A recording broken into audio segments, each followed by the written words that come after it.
if we were to take what we call the entrenched elite, which is actually sort of more of a metadata layer because it encompasses the entire powers that be entity as well as all of their originating sets and the cross links and the termination sets in the other entities. If we take all that data and sort of flop it on its side, the language shift in March, the question may indeed be very appropriately phrased as to what happens to the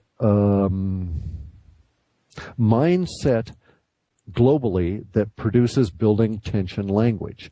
Because we can say, well, what happens to the building tension language? And I prefer to think of it as, well, what has happened to the minds that it is no longer putting that building tension language out? And there is some reason to suspect that something positive may occur, because we can think of the powers that be entity, the entrenched elite, as being the primary purveyors of building tension language.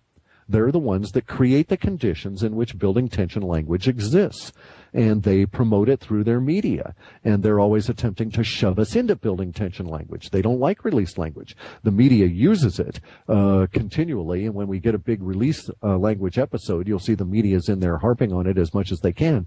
But they do it in a spin doctor way. And every time they do it, they always introduce more language that is building tension until they get all the language back to building tension, or attempting to. They're actually attempting to steer emotion with their spin doctors.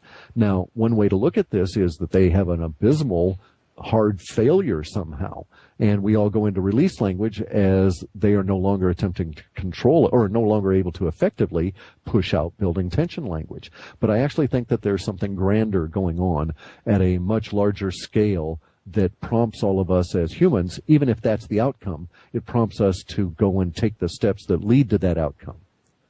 Do you know, Cliff, this is the first time that I have felt a little bubble of excitement about the whole possibility. I can barely contain myself. Oh my goodness gracious, yeah. But you know, I don't want to project. Because I've always prided myself, and I shouldn't even say pride, I've always attempted as a method of operation to want to see universe unfold and try not to project. But boy, this is sure a time to want to project.